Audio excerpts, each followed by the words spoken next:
Hi hello నమస్తే. దేవుళ్ళను ఆరాధించే వేళ నైవేద్యాలను ఎందుకు సమర్పిస్తామో మీకు తెలుసా? మనలో ప్రతి ఒక్కరూ భగవంతుడిని ఆరాధిస్తారు. ఆరాధించే సమయంలో కొన్ని పండ్లు, పూలను ఖచ్చితంగా సమర్పిస్తారు.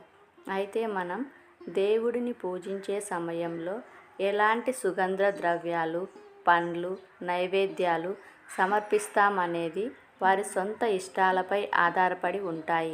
ఉదాహరణకు, పరమేశ్వరుని పూజించేటప్పుడు శివుడికి జలాభిషేకం చెయ్యాలి. ఇలా రకరకాల ఆహార పదార్థాలను సమర్పిస్తూ ఉంటాము. వీటిని వాడకం వల్ల కలిగే ప్రయోజనాలేంటో ఈ వీడియోలో ఇప్పుడు తెలుసుకుందాం.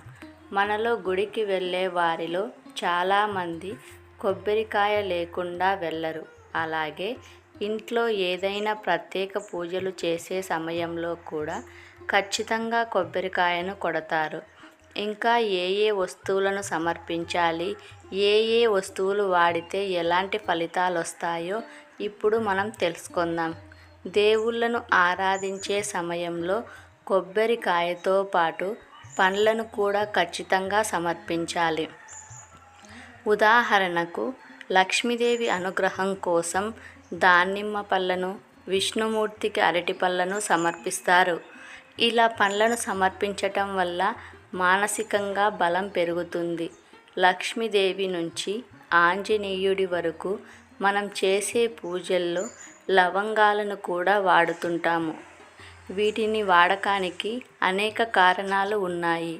ఎవరైతే జీవితంలో కష్టమైన సమయాన్ని ఎదుర్కొంటున్నారో రాహుకేతువును శాంతింపచేయడానికి శివలింగానికి శనివారం రోజున మసాలాలను నైవేద్యంగా సమర్పించాలి.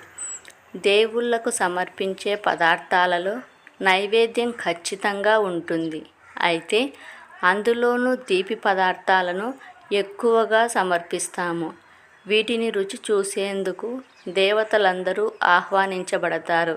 ఎవరైతే భక్తులు భక్తి శ్రద్ధలతో వీటన్నిటినీ సమర్పిస్తారో దేవుళ్ళ అనుగ్రహం ఖచ్చితంగా లభిస్తుంది. ఈ వీడియో మీకు నచ్చినట్లయితే లైక్ చేయండి, షేర్ చేయండి, సబ్స్క్రైబ్ చేయండి. మరొక మంచి వీడియోతో మీ ముందు ఉంటాను. Thank you for watching.